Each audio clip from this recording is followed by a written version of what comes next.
Hi చెల్లెలు, welcome back to our channel Madhuvarma vlogs. So ఇవాళ special ఏంటంటే స్పెషల్ డిష్ మరి. చాలా మంది చేపల పులుసు కంటే చేపల ఫ్రైనే ఎక్కువగా ఇష్టపడతారు. సో ఇవాళ స్పెషల్ డిష్ ఏంటంటే ఫిష్ ఫ్రై అన్నమాట. ఈ చేపల పేరు వచ్చేసి గులిబింద. దీన్ని ఎర్ర గులిబింద అని కూడా పిలుస్తారు. ఈ చేపలు సముద్రంలో మాత్రమే లభిస్తాయి. చాలా సింపుల్ గా క్లీన్ చేసుకోవచ్చు, చాలా ఈజీగా ఫ్రై చేసేసుకోవచ్చు. అది ఎలాగో ఏంటో అంటే మీరు స్టార్టింగ్ నుంచి ఎండ్ వరకు స్కిప్ చేయకుండా చూసేసేయండి. సో అందరికి ఒక చిన్న రిక్వెస్ట్ అండి, ఇప్పటి వరకు ఎవరైనా మన ఛానల్ ని ఫస్ట్ టైం చూస్తున్నట్టయితే కనుక please do subscribe to my channel Madhuvarma vlogs. ఏంటి తిను ఫిష్ ఫ్రై అని చెప్పేసి అడ్డమైన సోదంతా చెప్తుంది అనుకుంటున్నారు. నేను చూపించబోయేది ఫిష్ ఫ్రై అండి, కానీ ఇంకొకటి చిన్న బెనిఫిట్ ఉంది. అదేంటి అంటే క్లీనింగ్ టిప్స్ కూడా ఇందులోనే చూపించేస్తున్నాను. ముందుగా ఒక గులిబింద చేపను తీసుకుని చేపకు అటువైపు ఇటువైపు ఉన్న రెక్కల్ని కట్ చేసి చేప పలంగా పట్టుకుని ఇలా తోమేస్తే వాటికున్న పులుసంతా ఊడొచ్చేస్తుంది. పులుసు కొంచెం ఎక్కువగానే ఉంటుంది, కంగారు పడకుండా ఇలా మెల్లగా తోమేశారంటే పులుసంతా ఊడొచ్చేస్తుంది. నెక్స్ట్ వచ్చేసి తోకను కట్ చేసేసుకోవాలి.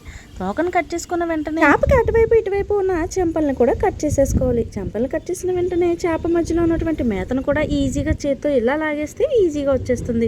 ఊడొచ్చేసిన వెంటనే చేప పొట్ట భాగాల్లో కూడా ఒక ఘాటు పెట్టేసుకుని అందులో ఉన్నటువంటి చెత్తనంతటిని కూడా తీసేసుకుంటే ఇలా నీట్గా క్లీన్ అయిపోతుంది. మీరు కావాలనుకుంటే కళను ఉండిచ్చవచ్చు, లేదంటే తీసేసుకోవచ్చు. సో చూసారు కదండి, మన ఫిష్ క్లీనింగ్ అయితే చాలా ఈజీగా కంప్లీట్ అయిపోయింది. అన్ని చేపల్ని కూడా ఇదే ప్రాసెస్లో క్లీన్ చేసుకుని చేపలన్నట్లని ఇలా వాటర్లో వేసేసుకుని చేత్తో ఇలా తోముకుంటూ తీసేసుకుంటే ఎక్స్ట్రాగా పొలుసు కానీ ఇంకా ఏమన్నా డస్ట్ ఏమన్నా ఉంటే ఇక్కడే క్లీన్ అయిపోతుంది. సో నీట్గా చూసుకుని అయితే వాష్ చేసేసుకోవాలి. ఇలా వాష్ చేసుకున్న చేపల్లో కల్లుపును కూడా వేసేసుకుని బాగా తోమేసుకుంటే ఫైనల్ గా రిజల్ట్ వచ్చేసి ఇంత అందంగా ఉంటుంది. సో చూస్తున్నారు కదా, మన చేపలు అయితే చాలా నీట్ గా వాష్ అయిపోయినాయండి. సో తర్వాత మన నెక్స్ట్ ప్రాసెస్ వచ్చి ఫిష్ ఫ్రై అయితే ప్రిపేర్ చేసేసుకుందాం. ముందుగా బాండీలో నీట్ గా వాష్ చేసుకున్న చేపలను వేసేసుకుని రుచికి తగ్గట్టుగా 2 స్పూన్స్ కారం, అలాగే 1.5 స్పూన్ సాల్ట్ కూడా వేసేసుకుని చెయ్యి పెట్టకుండా వీడియోలో చూపిస్తున్నట్టుగా పైన కింద కూడా మొత్తం బాగా మిక్స్ అయ్యేంత వరకు ఇలా కదుపుతూ కలిపేసుకోవాలి. చేత్తో కలపడం వల్ల చెయ్యి మండే ఛాన్స్ ఉంటుంది కాబట్టి ఇది ఒక చిన్న టిప్ అనమాట. ఇలా పైకి కిందకే కలిపేసుకుంటే మసాలా మొత్తం చేపలకి బాగా పట్టే. ఇలా మసాలా కలుపుకున్న చేపల్ని 1/2 అవర్ పాటు మ్యాగ్నేట్ చేసేసుకుని తర్వాత బాండి పెట్టేసుకుని బాండిలో 3 or 2 స్పూన్స్ ఆయిల్ అయితే యాడ్ చేసేసుకుని ఫిష్ ఫ్రై కాబట్టి కొంచెం ఆయిల్ ఎక్కువగానే పడుతుంది, చూసి అయితే అడ్జస్ట్ చేసేసుకోండి. తర్వాత ఆయిల్ హీట్ అయిన తర్వాత ఇప్పుడు చేపలు అడుగు పట్టకుండా ఉండడం కోసం 1 స్పూన్ పసుపును కూడా ఇందులోనే యాడ్ చేసుకోవాలి. పసుపు వేయడం వల్ల అడుగు పట్టకుండా చేప అనేది బాగా ఫ్రై అవుతుంది. మనం చేపని తిరిగేసేటప్పుడు ప్యాన్ నుండి అతుక్కోకుండా ఈజీగా సపరేట్ అవడానికి అయితే పసుపు చాలా వరకు ఉపయోగపడుతుంది.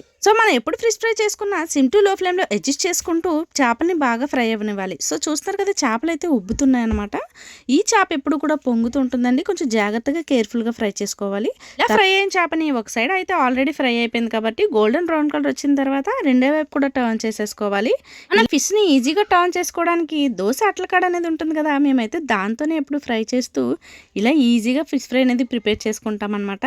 సో 2 సైడ్స్ కూడా గోల్డెన్ బ్రౌన్ కలర్ వచ్చేంత వరకు బాగా ఫ్రై చేసుకుంటే మన వేడి గులిబింద ఫ్రై అయితే రెడీ అయిపోతుంది. చాలా మంది ఫిష్ ఫ్రై అనగానే ఏదేదో మసాలాలు వేసేసుకుని అల్లం వెల్లుల్లిపాయ పేస్ట్ని కూడా యాడ్ చేస్తారు, నిమ్మరసాన్ని కూడా వేస్తారండి.